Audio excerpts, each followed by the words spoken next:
listening to PetLifeRadio.com.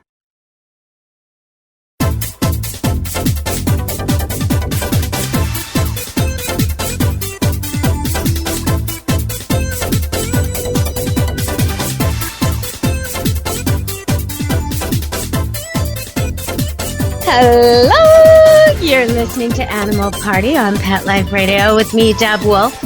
And I was going to talk about grief and shame and a dog being about the same as a 2-year-old because I heard Dr. Stanley Coren talking about that on TV the other day, and I made notes. And I have questions and arguments and queries about all that.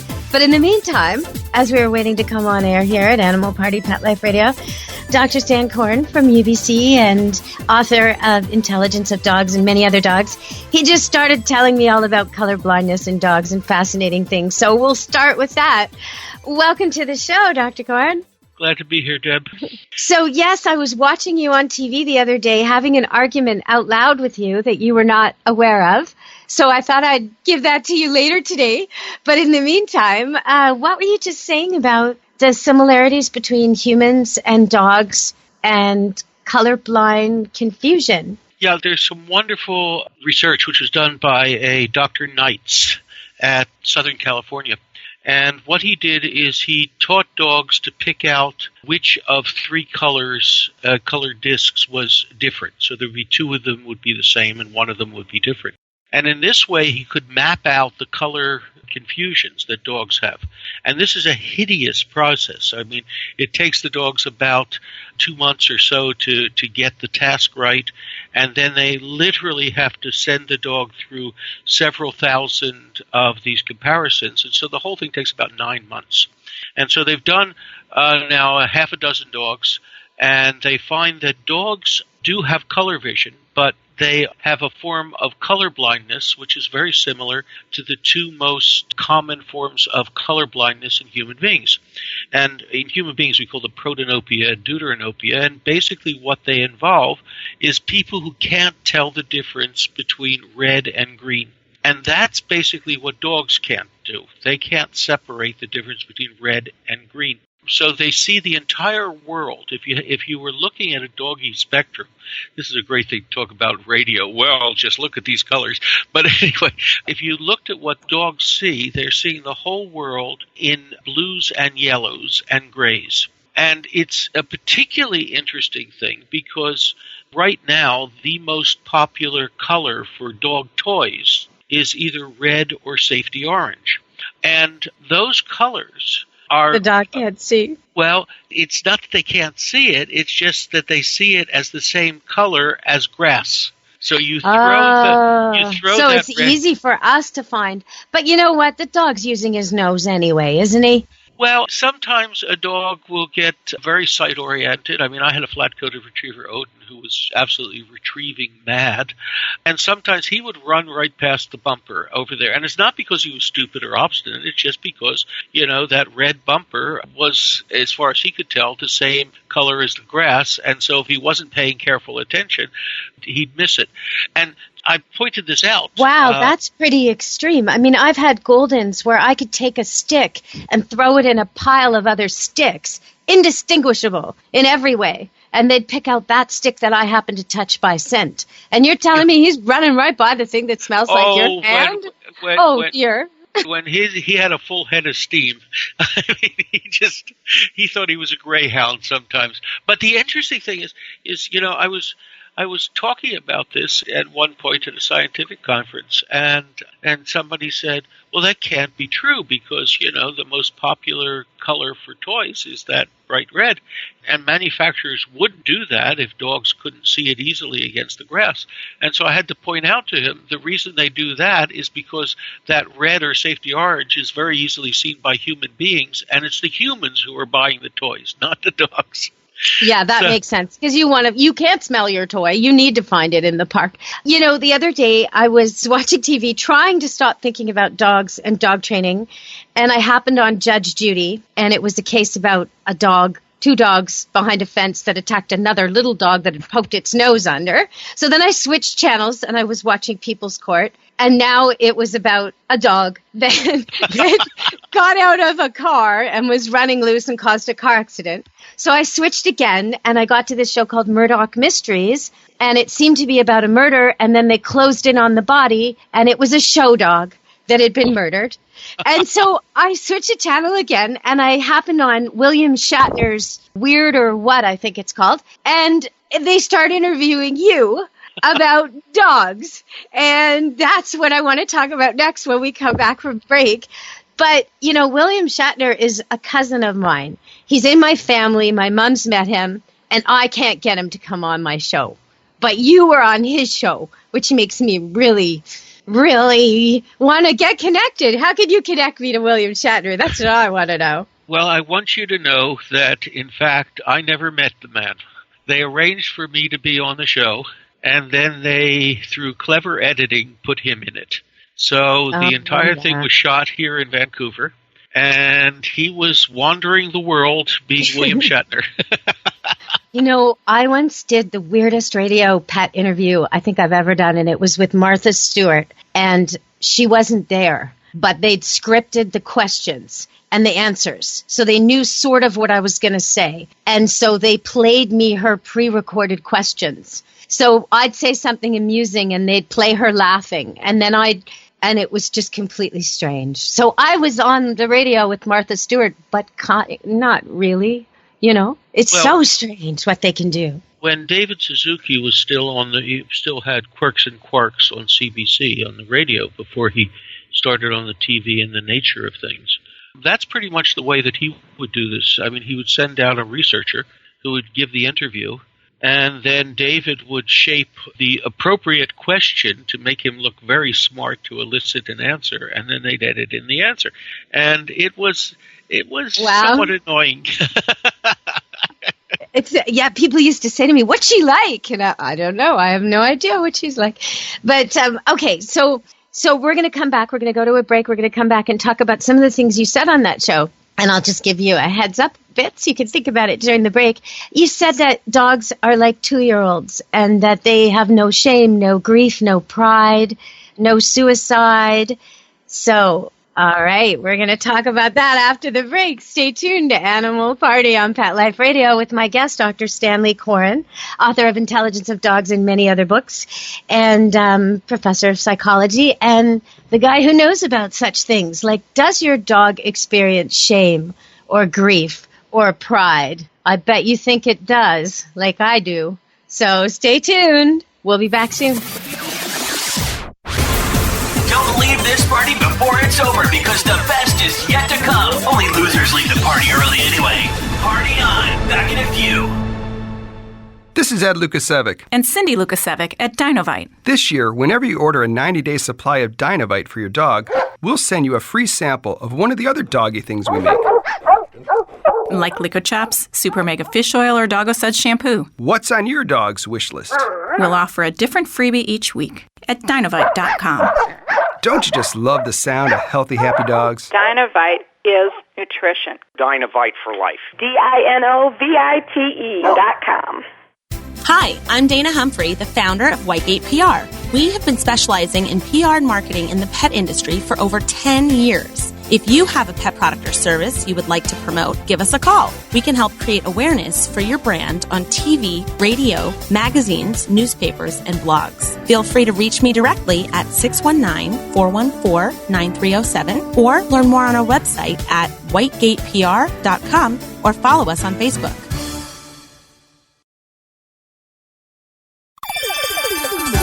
Let's Talk Pets on PetLifeRadio.com. You're inside the VIP room with the hottest party in town. Back to the party. Let's go. Hello, you're listening to Animal Party on Pet Life Radio. Do you have a dog that looks totally ashamed when he's done something he knows he's not supposed to do? Like destroyed something you love, or barked when he shouldn't have, or nipped or bit or jumped or done something he just knows is wrong and he's sitting there looking scornful? Yes, or maybe you have a dog who's prideful. He's just so proud when he gets things right. Or maybe you have a dog who was really depressed once. Well, doctor, How is this possible that we all have these animals that seem to exhibit these signs, and yet on this show you were saying, for example, that they don't have shame? Is that really possible, that dogs don't have shame? Dogs don't have. What you have to recognize is that the mind of an average dog is equivalent to a 2 to a 2.5-year-old. And the mind of a super dog, the ones in the top 20% of canine intelligence, is equivalent to about 2.5 to 3-year-old. And the emotions develop over time. So, we start off with a sort of very, very diffuse kind of excitement, and then we begin to get, the negative and the positive emotions. But the social emotions, things like guilt and shame and pride, don't come until the child is about 4 years of age. Okay, but wait a minute. So jealousy, for sure, I see that with dogs, but you kind of corrected that one. I see that. That's why they do that bait and switch with toys, and they can fight over attention, and there's a lot of jealousy. But this no shame. When I had an elderly dog who no longer could control himself, and he would often, in the morning I would come down and there would be a puddle of urine underneath him. I never looked at him like I was angry or upset, and it was more when the other dog smelled him. He looked ashamed when the other dog smelled him. Now, he was a wolf cross. I don't know if that makes a difference, but he seemed ashamed of his situation. Well, shame and guilt are the two which most people tend to think that dogs have. There are even websites, dog shaming websites where you have a dog supposedly looking very ashamed or guilty, and sort of the around him is the evidence of his transgression. But that's not the case. Suppose that you go out and when you come back, you find that Lassie has redecorated your new white carpet in shades of, sunshine and earth tone. And Lassie's sort of slinking around, and you think to yourself, she's feeling guilty or she's feeling ashamed that she did that sort of thing. Well, that's not the case. What's the case is that Lassie has learned that when you appear, and there is also this particular stuff on the floor and that kind of thing, then bad things happen to puppies. She's not ashamed. Yeah, she knows him. And you know what? That sort of backs up what I experience when there's more than one puppy.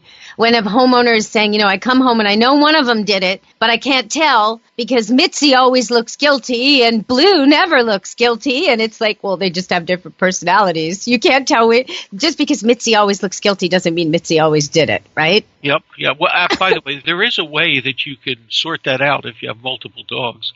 How? This is a very clever little thing. You get the crayons, the little wax crayons that they have for kids, which are absolutely safe. And you break up some pieces of it, and you put different colored pieces in the different food bowls.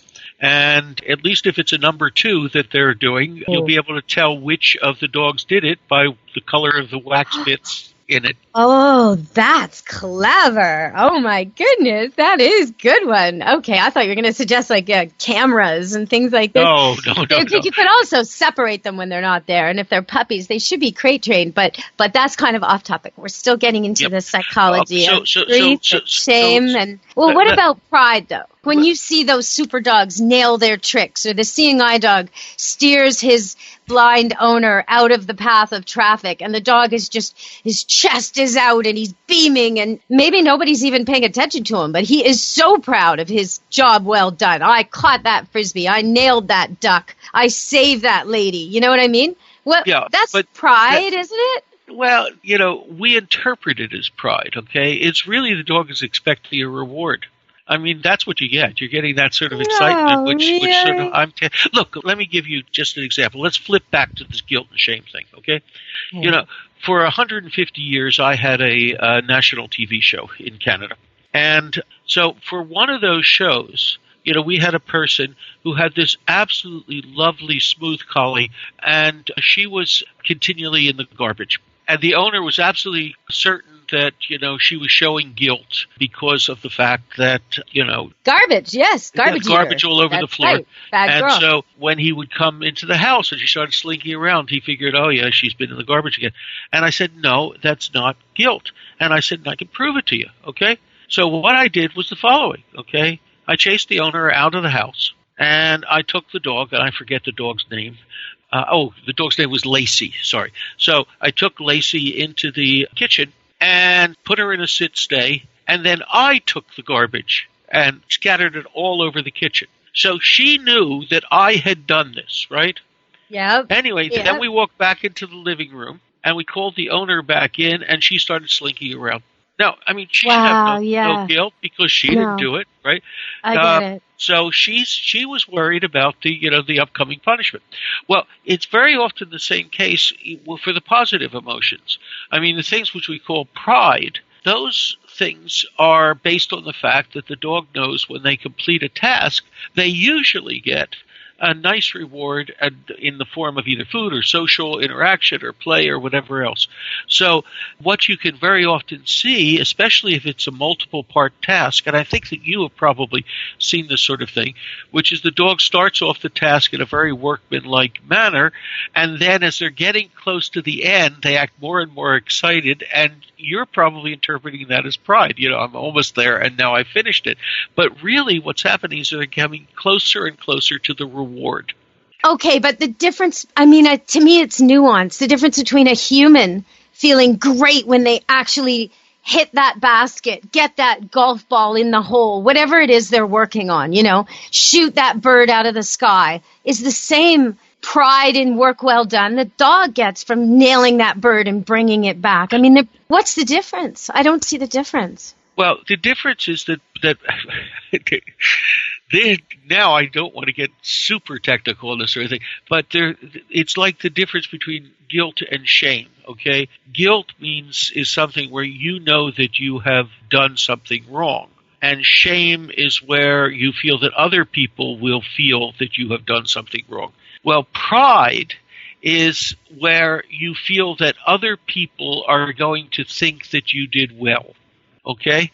And so it's one of the social emotions. And these social emotions really develop quite late. As I said... I don't know.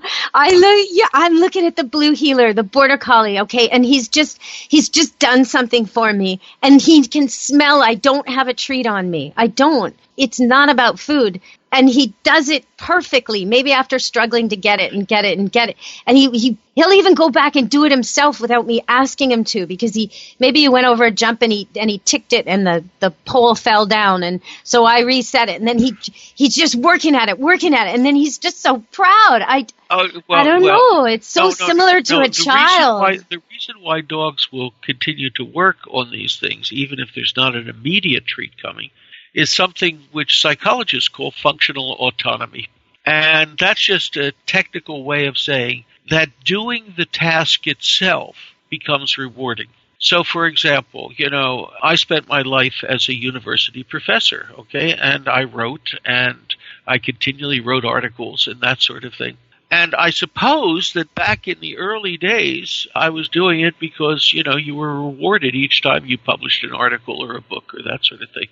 But after a while, it came to be the case that simply writing was rewarding. So I write because it feels good to write, and I like writing and producing the thing.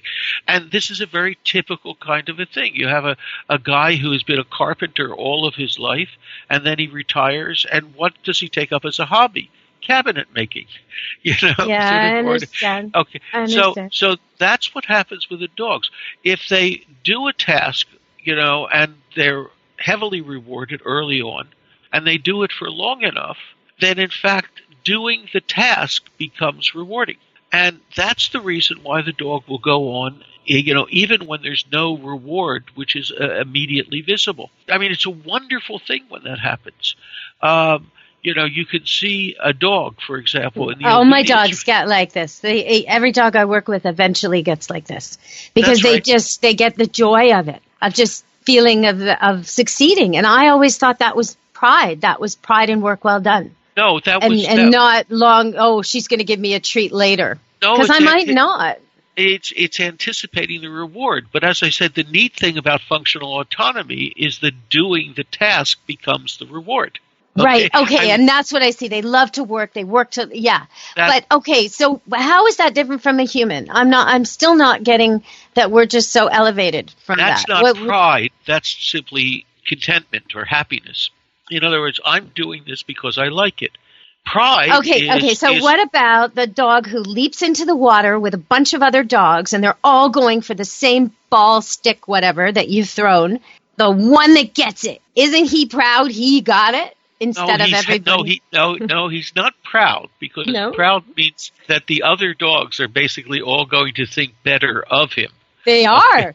They stand around and they sometimes lick his muzzle and they show him respect and he stands there all boastful and big and goes, "Yaha! I got it!" And they're all like, "You rock, man!" Yeah, that's no. No, I'm afraid not. There's this thing which psychologists talk about that. When we are interpreting the emotions of other people, then in fact, what we tend to use is the context. We tend to use what's going on around them, okay? So, for example, a typical kind of a thing would be you see Mona Lisa's face, and nobody can figure out that sort of smile and what it means. And is it a happy smile or is it a smirk or is it, And the reason is there's no context. You can't see what's going on around. But in the case which you're talking about, you've just seen that there was a competition. So now you're going to interpret that particular behavior as being, pride. On the other hand, if you hadn't seen the competition, then you might have thought, well, this is a dog which is just being selfish and he's just playing, keep away with the other dogs. So we as human beings, we can't put up with ambiguity. We, especially when it comes to emotions, we want to know what that expression or that behavior means. And so if we can't read it fully from the individual that we're looking at, we read it from what's going on around them. Okay, well, you know what? I'm not going to let you off the hook. We're going to go to break and we're going to come back. I got a couple more to ask you because I don't know. There were two stories in the news recently. There was an elderly man who got trapped outside somewhere and would have died, but instead his golden retriever stayed with him, and when he couldn't scream for help anymore, the dog barked for help when he heard people, and the dog kept his extremities warm. The guy didn't have frostbite at all. He should have been dead. So this golden did all this great stuff. And I saw the picture. It's got a big white face. It's a really old dog, right? You wouldn't think that it was up to any of this, and it's probably never done anything heroic in its life till now. And then there was this little puppy, like hardly even house trained, just a little tiny little puppy in an apartment in the West End that saved everybody from a fire. And I just don't know 2-year-olds who do this. So we're going to go to break, and I'm going to let you actually have the last word before break, because when we come back, Dr. Coren's going to tell me that they don't do it because they're beyond 2-year-olds. But listen to our commercials, and we'll be back really, really quickly at Animal Party Pet Life Radio with Dr. Coren and me, Deb Wolf. Stay tuned.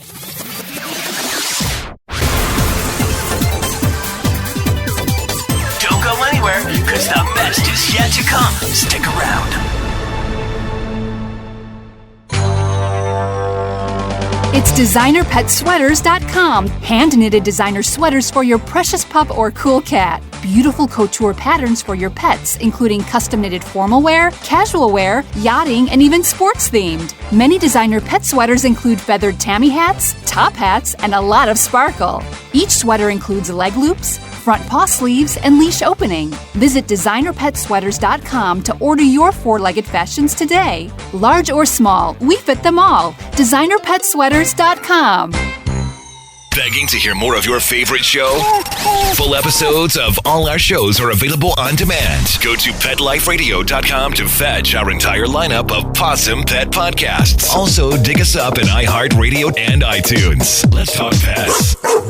Live and on demand only from Pet Life Radio. Let's Talk Pets. Let's Talk Pets. On Pet Life Radio. Pet Life Radio. PetLifeRadio.com. You're inside the VIP room. With the hottest party in town. Back to the party. Let's go. Hello. You're back on Animal Party Pet Life Radio with me, Deb Wolf. And I'm trying to figure out how the dogs I see at Camp Good Dog and when I train them, when I work with them, the difficult ones, the good ones, the well-behaved ones, all of them many of them, I should say, because some of the pugs and the hound dogs are not so gifted, but many of the dogs I work with seem to far surpass the abilities of average 2-year-olds. Again, I guess average 2-year-old, gifted 2-year-old, there's a big variation there. Same with dogs. But to me, when a dog can save a man from the cold and frostbite, or a baby puppy can save a whole building from a fire, is that not a little bit more advanced than a 2-year-old, at least in that skill set, Dr. Coren? We'll take that window between 2 and 3, okay? Because remember, the dogs, have that range. The average dogs are 2 to 2.5 in intelligence, and the super dogs at 2.5 to 3-year-olds. And so let's look at what's happening in kids at that point. The behaviors which you're talking about are behaviors which are associated with empathy.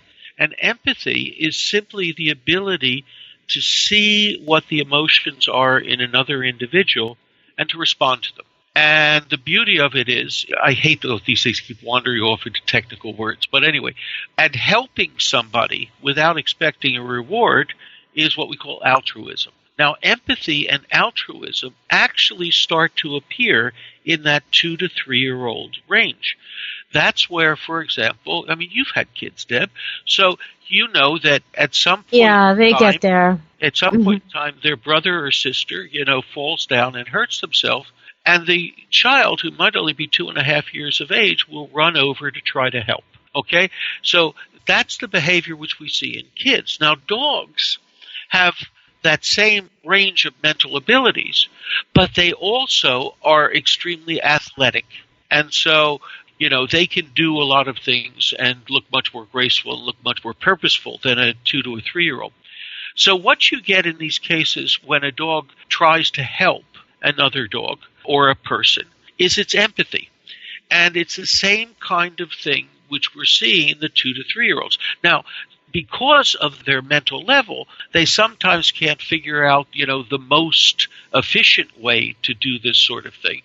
But they do what they can.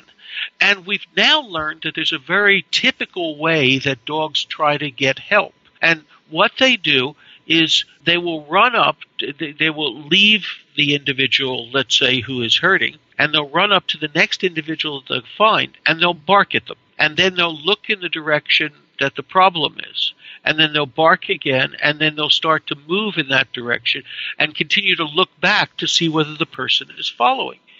And this is the doggy equivalent of when a young child sees a problem, let's say their brother or their sister, so they'll run over to their mother or the next person they find, and they'll tug at them, okay? They'll tug at their clothes, and then they'll look in the direction, and then they'll tug at the clothes again, and then they'll look in the direction and take a few steps in that direction, and hopefully, if it works, then you follow. And that's the same thing which happens in the dogs.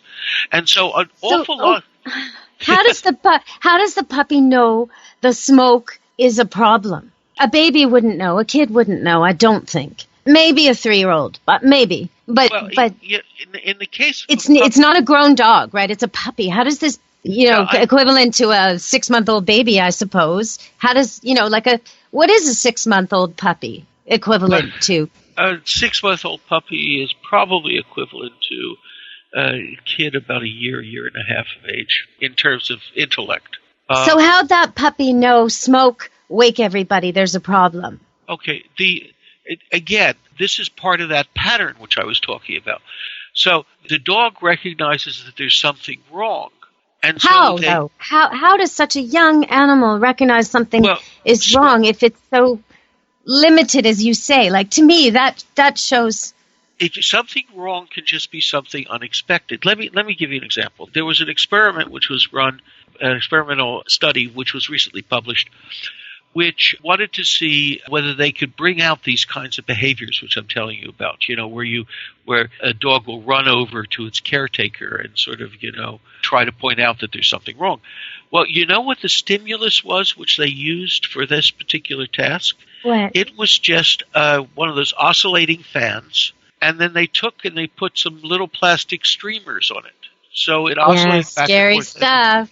And that was enough to trigger the dog, going to solicit, help and comfort from their caretaker. Well, you get a young puppy who doesn't have a whole lot of experience, and there's smoke starting to come out over there, and it smells noxious to the puppy, and he doesn't understand it. And so he basically runs for help and comfort. And that's what alerts everybody. It is the dog, showing empathy and trying to get up social support. But it's not sort of sudden heroic urge, It's Okay. He's not the Lone Ranger in doggy form. All right. He's not Littlest Hobo. No, he's not Littlest Hobo, and he's not Rin Tin Tin. But we all feel that, Lassie. That's right. We all feel that when the chips are down, our dog is going to turn into Lassie. And that's fine. I mean, because they do. They do. That's right. Sometimes they do, okay? Sometimes they sound the alarm and save a whole lot of people. Sometimes they sound the alarm and all they do is annoy your neighbor. So earlier in the show, you were saying the difference between normal average dog 2-year-old ability and the difference between, that and a super dog is more like a 3-year-old. And then I start to think breed differences, because to me that's a big difference. But then a lot of it, you can have a border collie who's not really paying attention, and you can have another one who pays attention to everything. So, there is some variation even within a breed. Oh, yeah. And then you've got, what is super? A super dog is, how do you define that? Is it how many commands, or is it more, is an escape artist a super dog, No, I use the term super dog for the dogs which are in the top 20% of canine intelligence. Now, there's a whole bunch of tests that we can use on that, but there are also some massive breed differences. So, there are, the brightest dogs are starting from the top are the border collies, followed by the poodle, followed by the German Shepherd, the golden retriever, the Doberman Pinscher, the Sheltie, and the Labrador retriever. I mean, those are the top 7 breeds of dogs, and they consistently do well in the kind of school learning things which we tend to use for dogs and that sort of thing. But there are variations. I mean, if I wanted to escape from somewhere, find an escape hole and follow it, I would pick a Shiba Inu or a Husky over any of those dogs. Tie a rope to it and follow it. I'll find my way out, because it will, right? Well, certain skill set, right? Yeah, I mean, I would choose a Doberman, but that's okay. Doberman, yeah, also maybe. But in any event, there are differences, okay? It's just like I can say that people are smarter than cows, but I'm sure that there's some people where you have your doubts, right? Yes, and there's some smart cows out there, too. That's right. But it's the same way that, as I said, Labrador retrievers are the 7th brightest dog in all of dogdom. But every now and then you find one who has the learning ability of a river rock. And so you are going to get those variations. And you know what? Once I met and trained a brilliant Irish setter. Brilliant, though. As brilliant as any dog I ever worked with. Just a mastermind dog. And an Irish setter. I was just dumbfounded. Beautiful animal. Terribly difficult to train for the owners who had always had Irish setters who were more like the ones you usually meet. But... Well, I mean, Irish setters are such sweet dogs. I mean, if you survive their puppyhood, which unfortunately is long. I mean, it takes about 2 to 3 years. 18 months, yeah. Yeah, something like that. But by the time they're 5, you're writing poems about them. They're so sweet. Yeah, and getting decor to match. You're like, can I have the interior of my car sort of like him? Because he's beautiful, isn't he? Exactly, yeah, right. Getting clothes that match. Okay, so this whole thing with training, we're talking about training a little bit here.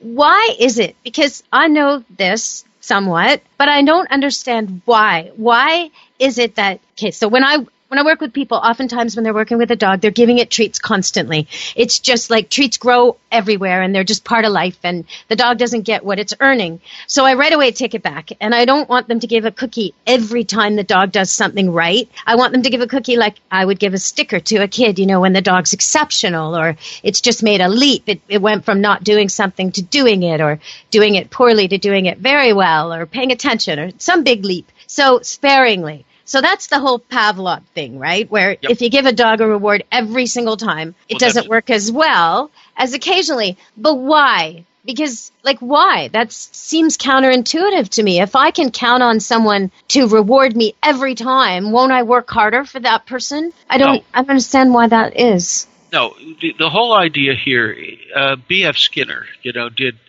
some wonderful work on this. And basically, he said the way that you get a really strong behavior is that when you're originally starting to teach it, you give a reward every time the dog does something right or does an approximation of it. But then you keep moving the goalposts. So you move the goalposts a little bit further so the dog has to do it more perfectly before they get the treat, or they have to do it a number of times before they get the treat.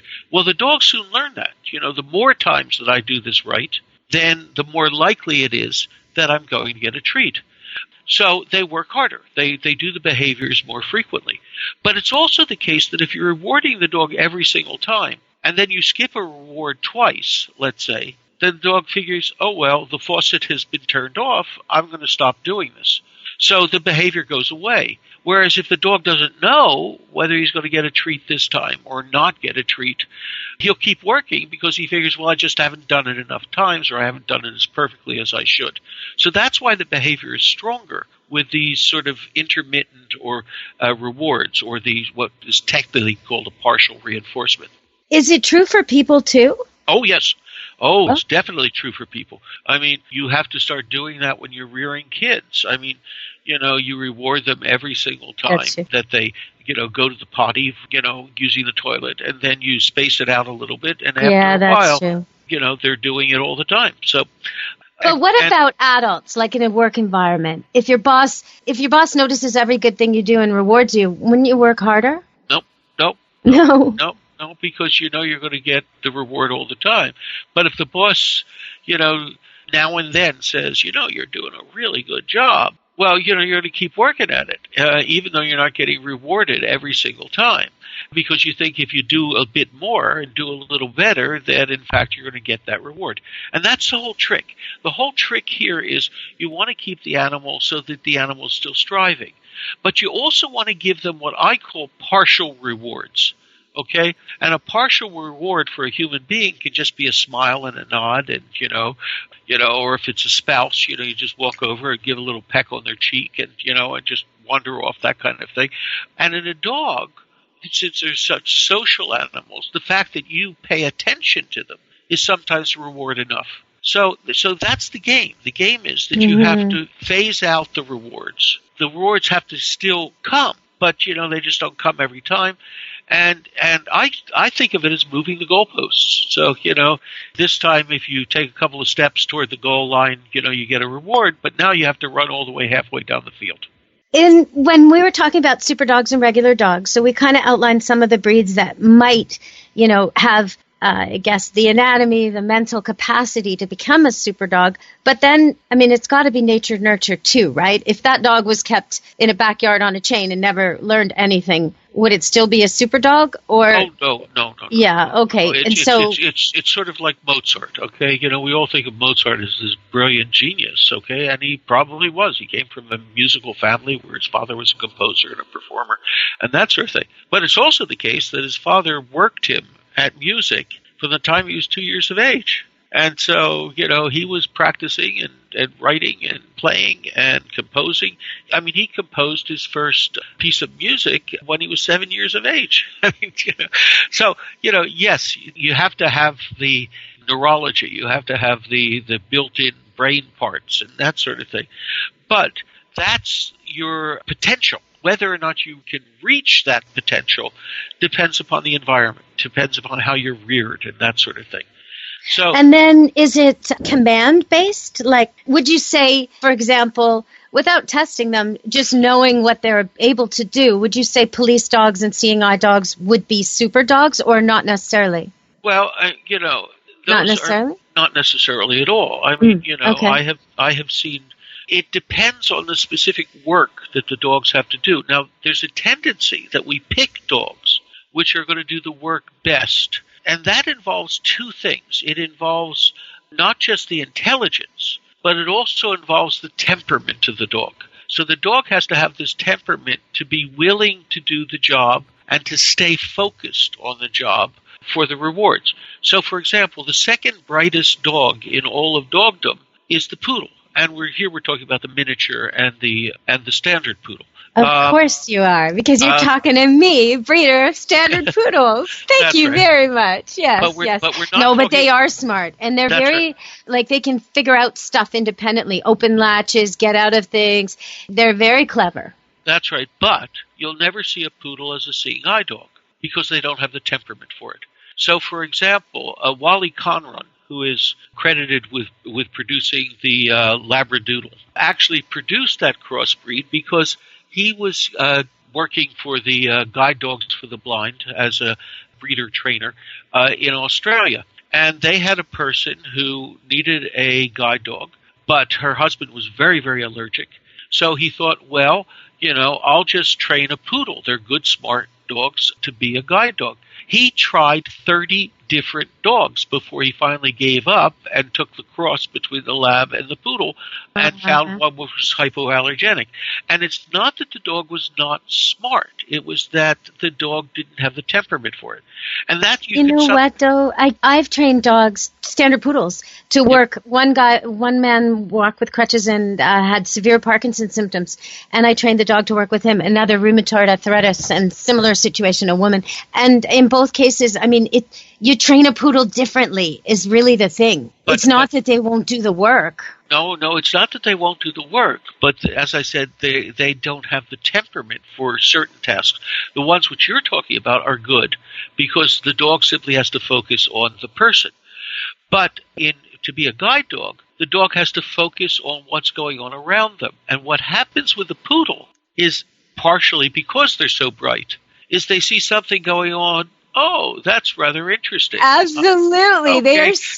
Yes. And they forget that they've got this person attached to them. I'll just go meet this person. I'll be back in a minute. I know they're very, they're very, especially the gregarious ones, the ones you would pick, because the males tend to be more outgoing and social, and they like to check out everything and everyone. And that wouldn't come in handy. But you do have to select, especially. I breed golden doodles too, so I do see the difference. I really do. I want to ask you something. One quick thing before we go. No, two quick things. Okay, maybe more. Suicide and grief. You said in that TV thing that dogs don't commit suicide. And I wonder about when a dog loses its owner to death or divorce or, for some reason the dog never sees the owner again, or two dogs raised together or loving, mother, daughter, dog situation, one dog dies. Sometimes the other one, and I've been called in for this, will refuse to eat for the longest time. Is that not trying to starve itself? No? No. Dogs really don't have that conception of death, but that's for another program. But the point here is that dogs do get very depressed, and dogs can get PTSD. But the dogs get very, very depressed when bad things happen to them. And one of the symptoms of depression is, and it's in people too, this is not people who are planning on suicide or something like that, is they just lose their appetite. And they're no longer paying attention to their own bodily symptoms and signs. And so it's not the dog trying to starve itself to death. It turns out, for example, that there's a bridge in Scotland. And I saw that. And the whole time they were showing it, I'm thinking, where are the rabbits? Where are the squirrels? There's got to be something, right? And it ends up, it's not a ghost. No, it ends up that basically there were wild mink around, and the dogs would race over toward the smell of the mink and the railing. Like dog suicide bridge, and people thought it was haunted and everything. But really, they're just hunting mink, which makes total sense. Yes. Do they get things like, because lately I get these calls from people, and I go there, and it's really just a training situation. Come sit, stay, heal, the usual. But they describe, as they're talking to me, they'll say, my dog has ADHD, or my dog has autism, or my dog's OCD. And is that just because it's like, oh, yeah, I'm gluten-free because my neighbor is? Is it just one of those type of things? Or some of it is. But OCD, by the way, is something which dogs can get. But well, yeah, I've seen OCD dogs. They're the ones who will like obsessively chew at themselves, and I mean, when you got one. It isn't That's right. Or I had a colleague who had a dog. He had this one compulsive behavior, and that is he would take food out of his bowl and he would plant one piece of kibble in each corner of the room. And then once he had the 4 pieces of kibble planted in the corners of the room, he would then start and eat one kibble and another and all the way around back. So he'd eat the 4 pieces of kibble, and then he'd go back to the bowl and do the same thing over and over and over again. I mean, that's OCD behavior. Okay. What kind of dog was he? It was a beagle, believe it or not. A beagle. So he's rewarding? He's giving himself reward for perimeter search. Wow. Oh, my gosh. That is crazy. Oh, that's just, I think I would have taught him a command for that and got him doing that, like outside, and tried to, detract, and then inside. I don't know what replacement you could do for that one. There's a researcher in Philadelphia. I think she's at the University of Pennsylvania there, by the name of Karen Overall. And she's been writing papers about the fact that dogs can be used as the models for certain kinds of human problems. And mostly the problems which she's worried about are, in fact, the obsessive-compulsive behaviors and the phobias. But these things like, my dog is autistic, I don't think so. I mean, I just don't think that that's the sort of thing. I think that's, you're getting that message from somebody who's a vegan who is keeping all gluten out of the house and that sort of thing. And buys organic and exactly, that's right. But okay, so ADHD. There are certain breeds to me that always seem like they're not really sort of paying attention. Yes, they are called terriers. This is from somebody who loves terriers. I mean, but if I bring another terrier into my house, I lose my wife, and she has made that quite explicit. There are some dogs which have a very high activity level, and within those dogs, you can get individuals who really seem to be quite hyper, and that was the reason why some people recognize that you couldn't train that out of the dog. I mean, you get a dog who's born to bark, and he barks. I mean, so that's the reason why people like Nick Dodman from Tufts started to prescribe things like, a doggy version of Prozac. There sure seem to be a lot of dogs on these drugs, though, and not always as temporarily as I would have hoped. No, I think that a lot of that has to do with breeders. I mean, the good breeders breed for temperament as well as for conformation. And once you've lost the temperament, it's much, much harder to get that back than, the fancy head shape.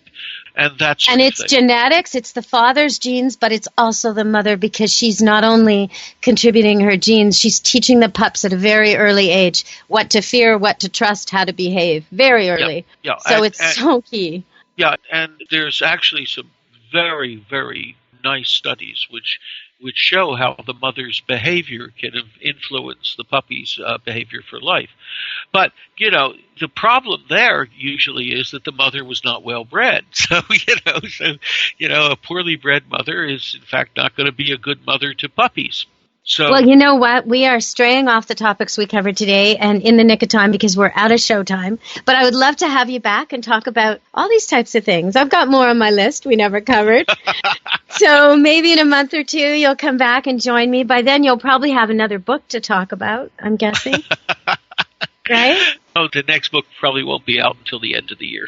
But okay, what's the last one? What's your most recent? The last one is called Gods, Ghosts, and Black Dogs. It's all about the mythology and folklore of dogs. It's a hoot. Oh, perfect. Okay. I would like to book you to come back on the show and talk about that. Well, anytime, Deb. Okay. Thank you very much, Dr. Coren. So, everybody, we've been talking to Dr. Stanley Coren, author of The Intelligence of Dogs. And can you tell me that title again, Dr. Coren? Gods, Ghosts, and Black Dogs. There you go. Gods, Ghosts, and Black Dogs. Wow. Okay. So check that out, and we'll have him back on the show. If you've got questions for Dr. Coren about why your dog does what it does, psychology of humans or dogs, anything like that, send them to me at Pet Life Radio, and I'll ask him next time we're on the air. All right, everybody, until next time, it's me, Deb Wolf, saying from Pet Life Radio and from me and Dr. Coren, be good to your animals. Let's Talk Pets, every week on demand, only on PetLifeRadio.com.